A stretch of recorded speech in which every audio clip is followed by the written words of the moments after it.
Hello, good evening. My name is Tiago Hacke and I'm in the south of Portugal, near Olhão, in Ilha da Armona. It's Armona Island. And I'm here and I'm gonna paint this scenery. It's gonna be a challenging one because I'm gonna paint a contre-jour, which means against the light, which means like this. So there's gonna be part of the image is totally burned, including my eyes. That's why I got my Vietnamese hat. But I love this type of paintings. I'm gonna try to paint some sailboats over there. Those like that. I'm gonna try to capture something like this. It's gonna be a very fast painting once again because it's the end of the day, and especially I'm gonna try to work the colors. I know that it's gonna be like a lot of red and yellows and beautiful oranges, and I love the paintings when the reflection of the sky hits the ocean, and it's gonna look really good. But it's gonna be very challenging because I have to paint really fast. When I was traveling in Laos and Vietnam, I got to understand this dynamic in between sky and water, especially at sunsets, and it was so cool and so funny at the same time because I was painting the sunset every day, and sometimes I painted the sky. When I finished the sky, I started painting the reflection, and as the sun had gone down on the horizontal line, the colors changed, so the colors will be different already, and it was really challenging and funny. Even one day I tried to paint 3 sunsets at the same time, 3 different paintings of the same sunset. So today I'm gonna go for a big canvas, 60 by 50, something like that. It is acrylic on canvas.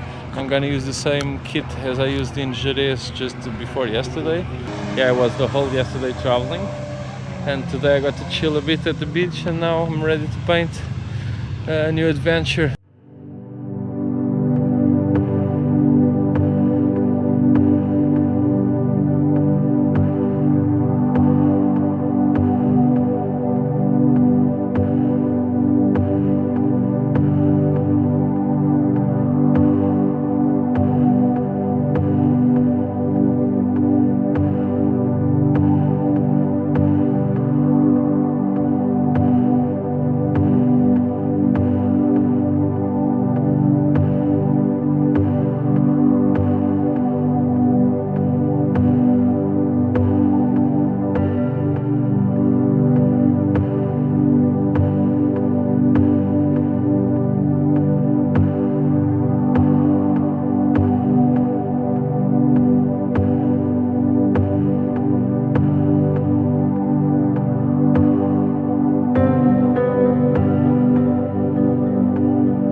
After watching the videos on me painting this summer, Pleinair, especially these sunset paintings that I did in the south of Portugal, in Armona Island, I realized that I have to do a feedback on the studio to show you what the painting looked like in the end, because as the sun was setting, we start seeing less and less of the painting itself, and what is actually interesting, it's after watching all the processes to see the final result.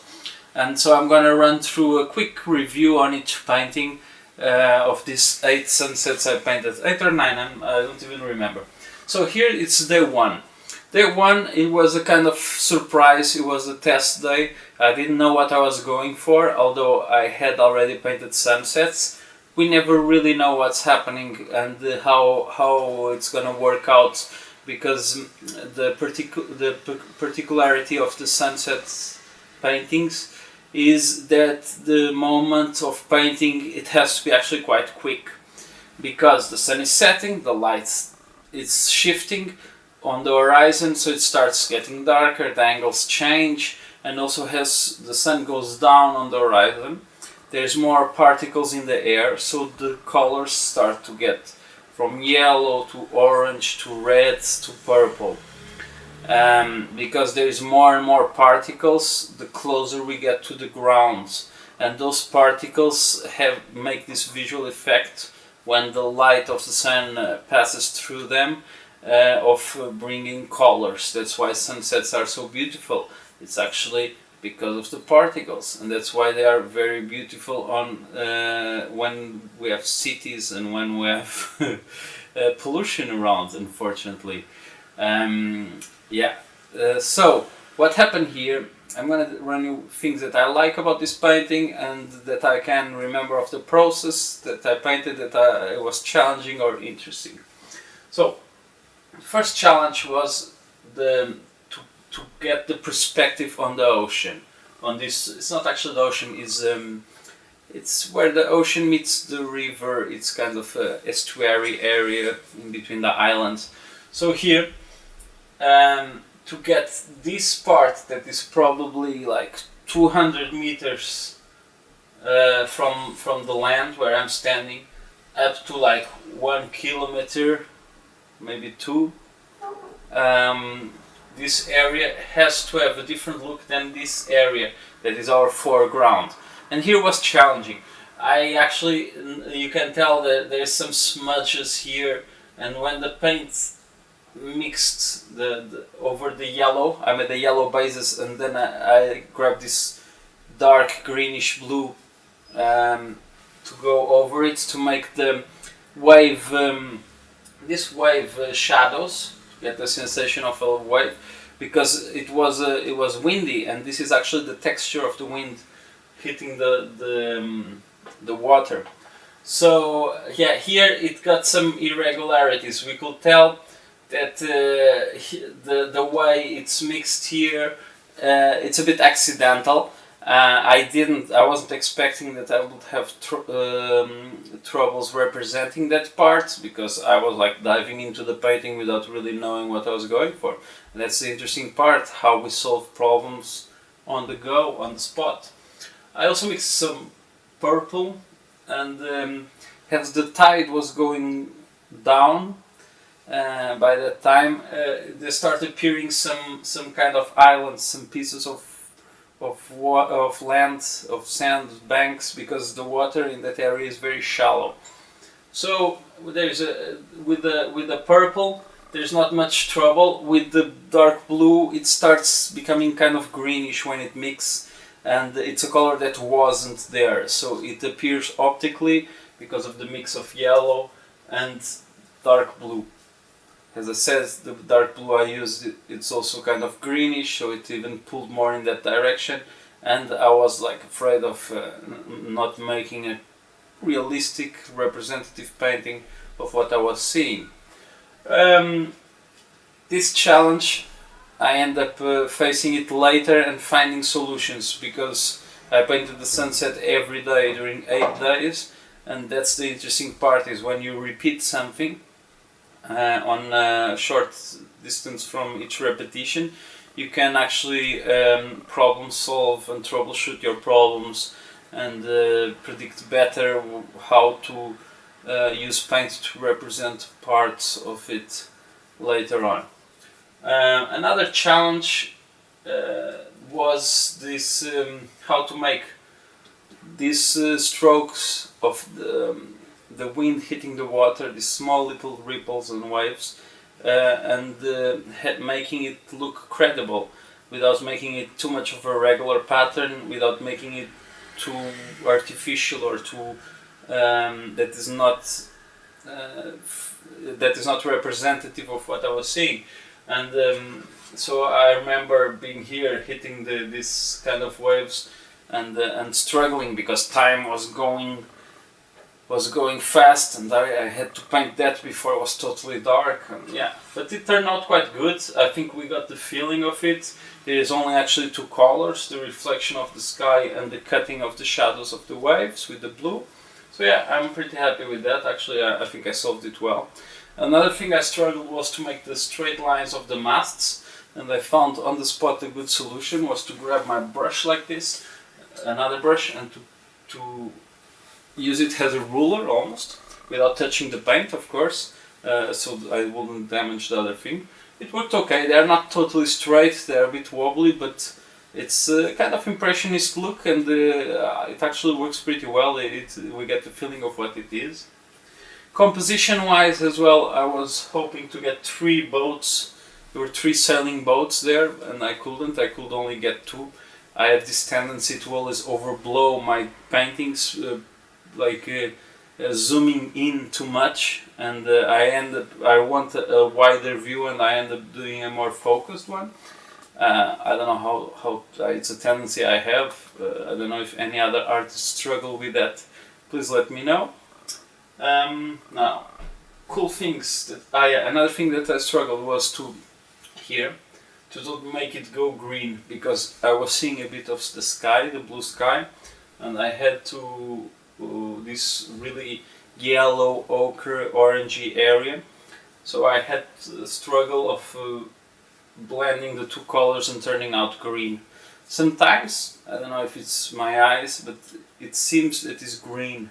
But on painting it's never green, nobody ever puts green, so I don't know actually what to do sometimes, and turn out it's a little green, but it's not bothering, it's not like, doesn't look weird and artificial.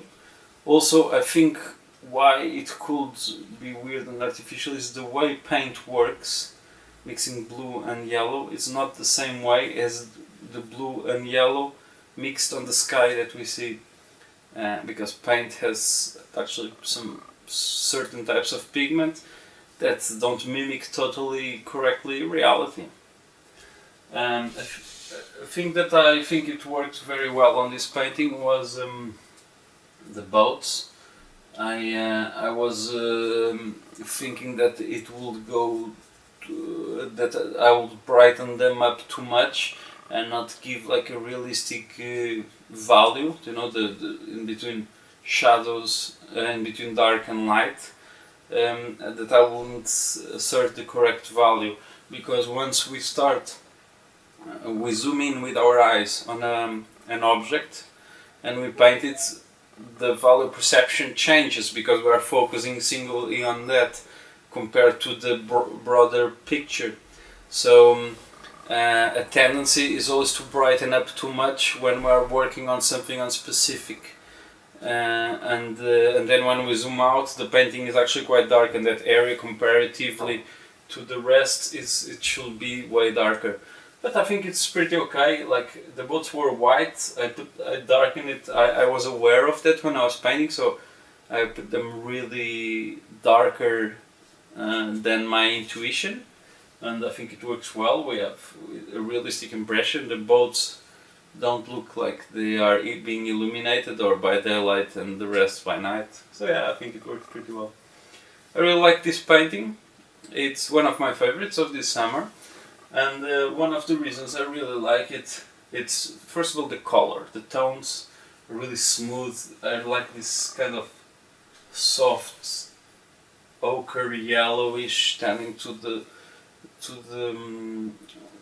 to the orange, and it's very smooth. I really like that tone. I don't know why. It's one of my favorite colors. And the way the colors are, the transition of the colors in the sky and the ocean are really smooth, and I like the way they are blended. Also, I like the composition, the two boats here. The sense of perspective, I had to put this mast, we can trace an imaginary line here and the imaginary line there. That actually gives us the notion of perspective, that one boat is further away than the other. They looked pretty much the same size when I saw them, and one was further away, so I remember being careful not to put this mast higher, so it will look weird, as if we were like looking from under. Yeah, I really like. And there's a thing on the composition of this painting that I really like. It's actually how the clouds pull the eye towards the sun. There's kind of a spiral thing, They're here higher and they pull the eye towards this area. It's really cool. I like this spirally thing, and I think it makes the painting really work, especially because it gets followed by this area on the boat, the sail. Yeah, I really like it. And the lights in the city. That really gives a smooth and feeling that we are in a warm summer night, which really was. It was a bit windy, but it was a very warm summer night. So yeah, this is my feedback analysis of my first painting in Armona Island. And check the next video with the next painting, and in the end I'll do the same. Take care. My name is Tiago Hacke. If you don't follow my work on Instagram or Facebook or LinkedIn or Twitter or here on YouTube, you should. If you like this type of painting, go check it out. I also paint murals. I paint figuratively, and this always with acrylics or wall paint. Either murals, pleinair or canvas. I'm always painting almost every day. Very rarely is the day that I don't paint. So take care. My name is Tiago Hacke, H-A-C-K-E, like a hacker, but I'm not a hacker. I'm just maybe a painting hacker. Yeah, I could call myself that with my painting hacks.